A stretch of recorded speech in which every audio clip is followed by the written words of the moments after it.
gudoomiyaha xilka ka degay ee golaha shacabka ee baarlamaanka federaalka Soomaaliya mudane Maxamed Sheekh Cismaan Jawaari ayaa khudbadiisa istiqaalada waxa uu ka hor akhriyay mudanayaasha baarlamaanka isagoo ku dhawaaqay in uu iska casilay xilka.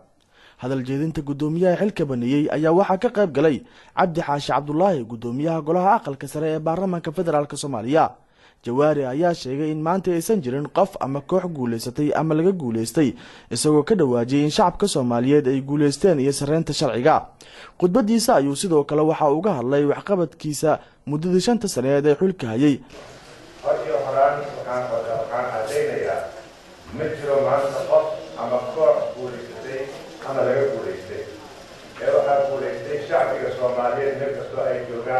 oo fiirado u lahaa halka sida aan ugu dhaqmayno una fulinayno xilka ay noo dhiibteen.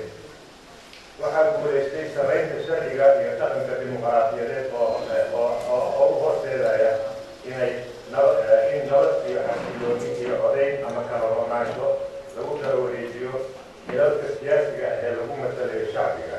Jawaari ayaa beeniyay wararka sheegaya inuu qaatay lacag malaayiin ah si uu xilka u baneeyo. waxaan soo cadeynayaa anigoo ogaalkayga inaan intii kartidayda soo ilaaliyay oo intaan noolahay ilaalintooda oo aan difaaci doono dastuurka iyo shuruucda dalka dhogeysa.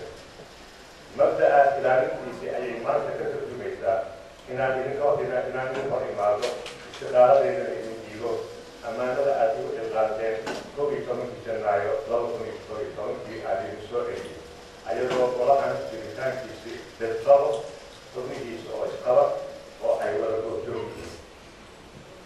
maalmahan dambe waxaa jiray in kuwa alla kacabsigooda yaryahay ay baraha bulshadeed ku tabinayeen lacag malaayiin ah layga siistay istiqaalada iyo xilka degidda. haddaba anigoo u taagan nuxurka qaartaas aan horay u soo maray waxaan si alla ogaan ah u rabaa inaan hortiina ka caddeeyo in aysan jirin wax dhaqaale ah oo laygaga iibsaday istiqaalada diibinteeda laa dowladeena walaa dowlad shisheeye ayadoo markhaati iyo goobjoog ahaayeen markii anigii madaxweynaha arrintan aan ka wada xaajoonaynay waxay ahaayeen arrimo muhiim u ah qarannimada iyo jiritaanka dowladnimada dalkeena. dhowaan ayay ahayd markii uu warbaahinta u sheegay inuu xilka ku wareejin doono mudanayaasha baarlamaanka federaalka Soomaaliya. Bile Mire Maxamed, SBS TV, magaalada Muqdisho.